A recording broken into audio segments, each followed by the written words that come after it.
Oke, jadi kemarin itu memang seperti biasa iseng-iseng buka aplikasi Shopee dan nggak sengaja ngeliat case Redmi Note 10 Pro. Sebenarnya bukan buat Redmi Note 10 Pro aja sih, HP apapun kayaknya ada ya. Kalian tinggal pilih variasinya di Shopee pas kalian mau check out. Dan kebetulannya lagi memang itu lagi pengen ganti case ya buat Redmi Note 10 Pro ini. Kalian sering gitu nggak sih? Misal lagi kepikiran pengen beli apa gitu, atau lagi pengen ganti sesuatu, pasti langsung muncul di aplikasi Shopee atau aplikasi marketplace lainnya. Aneh memang, tapi ya emang gitu kenyataannya. Karena case bawahnya ini udah kuning dan nggak terlalu melindungi di bagian kameranya, jadi gas aja lah langsung beli. Toh harganya cuma 10 ribuan. Namanya ini Shockproof ya kalau di Shopee. Kalau dilihat dari gambarnya sih ini semacam anti crack gitu ya. Di bagian sudut-sudutnya ada tonjolan yang fungsinya untuk meredam benturan pas HP kalian jatuh. Jadi lebih aman aja gitu pas jatuh, nggak was-was. Di bagian belakang kayaknya ini kaca ya, atau akrilik. Entahlah, yang jelas belakangnya ini transparan ya. Apalagi nanti dipaduin sama backdoor mamang yang transparan. Penasaran kan hasilnya kayak apa? Tonton sampai selesai, John.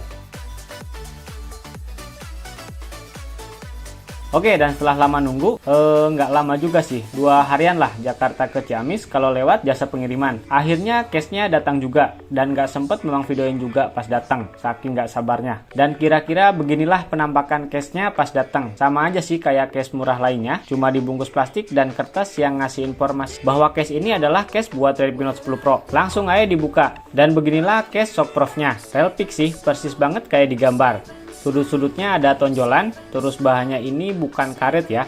Ini lebih ke plastik sih, teksturnya keras dan agak licin. Ingat ya, ini tuh agak licin, bukan yang licin banget. Di bagian sisi bawahnya di sini agak melengkung ya, jadi bisa mengikuti genggaman tangan. Contohnya kayak case bawaan. Case kayak gini enak sih sebenarnya dipakai atau dipegangnya, tapi kekurangannya ya nggak enak buat dilihat. Kurang gimana gitu ngeliatnya. Yang menurut Mamang sedikit agak mengganggu ya nantinya. Nantilah Mamang cobain gimana rasanya. Biasanya sih pas main game ya kerasa sakitnya.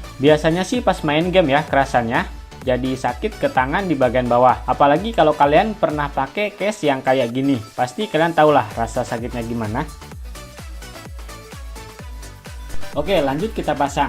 1, 2, dan 3. Jadi beginilah kalau udah kepasang dan dipadukan dengan background transparan. Tapi kok kayak ada yang aneh ya kalau pakai background transparan. Padahal kalau digambar cakep sih kalau pakai background putih atau hitam. Tapi ini selera sih. Kalian lebih suka yang mana? Background transparan, hitam, atau putih? Coba tulis di kolom komentar ya. Oke, lanjut ke masalah lubang perlubangan.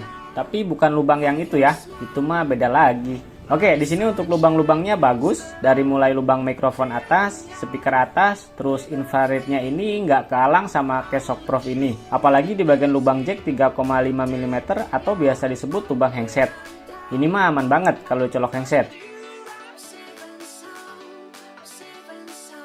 Dilihat dari samping kiri kayak gini. Di sini polos ya, nggak ada tombol apa-apa. Cuma ada bolongan 2 buat gantungan atau strap buat kalian yang mau pakai. Lanjut di bagian bawah, di sini untuk lubang mikrofonnya aman banget ya, masih presisi. Lubang charger aman dan lubang speaker bawahnya pun aman terkendali.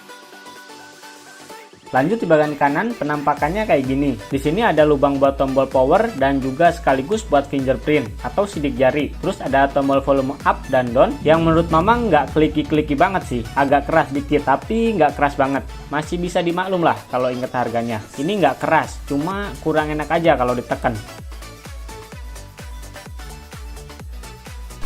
Lanjut di bagian belakang. Seperti yang udah Mamang sebutin di awal, kalau bagian belakangnya ini entah akrilik atau kaca ya. Yang jelas bahannya ini kayak bahan tempered glass. Dan setelah Mamang baca, ternyata ini adalah akrilik ya. Oh ya, sedikit tips buat kalian yang beli case ini pas pertama datang, case ini emang agak burik ya di bagian akriliknya. Kalian jangan buru-buru komplain atau caci maki seller atau penjualnya. Kasihan cok, nanti kalian malu sendiri. Karena di bagian depan atau belakang akriliknya ini dilapisi anti gores pas pertama datang. Jadi kalau kalian pengen case ini transparannya bening atau mulus, kalian tinggal kletek aja anti goresnya. Oke, kalian ngeh nggak sih dari tadi di bagian lubang kameranya, dimana ini jadi salah satu kekurangan dari case ini? Coba perhatiin di lubang kameranya. terutama di bagian kamera telemakro dan juga kamera depth sensornya. Kayak gimana gitu. Ya, bener banget, ini tuh kurang presisi ya. Terus di bagian kamera utamanya juga sama, ini tuh kurang presisi. Mungkin pas nyetak case ini kondisinya pas mati lampu ya. Jadi mesin cetaknya mati atau gimana lah, memang nggak tahu. Jadi hasilnya kurang maksimal kayak gini. Entahlah, yang jelas case Shockprof ini tuh worth it sih buat dibeli. Tambah di bagian kameranya ini melindungi banget dari benturan atau pas kita nyimpen HP di tempat yang datar. Jadi nggak was-was lagi. Di bagian sudutnya ini udah ada tonjolan yang bisa meminimalisir benturan. Ya meskipun memang kurang suka dengan case yang kayak gini, jadi kayak tambah gede aja gitu ke ukuran HP-nya. Tapi kalau buat keamanan sih ya is oke lah. Meskipun harus ngebiasaan lagi pakai case kayak gini. Oke, jadi setelah Mamang pakai case ini selama 3 harian lebih, menurut Mamang case ini enak sih. Terutama di bagian belakang, kalau kita sentuh itu beda sensasinya. Nggak licin sama sekali. Secara di bagian belakang ini akrilik ya, jadi keset gitu kalau kena tangan. Dipakai satu tangan masih bisa, ngetik satu tangan nggak ada kendala sama sekali. Ini menandakan kalau case ini tuh slim atau tipis ya. Jadi dimensi si HP-nya itu nggak nambah gede. Karena jari Mamang masih bisa menjangkau hampir semua huruf yang ada di papan keyboard ini. Oke lah, mungkin segitu aja dulu untuk review case Shockprof buat Redmi Note 10 Pro. Sebenarnya bukan Redmi Note 10 Pro aja sih. Buat HP apapun ada juga sebenarnya. Buat kalian yang minat, linknya di deskripsi video ini. Dan sampai jumpa di video Mamang selanjutnya.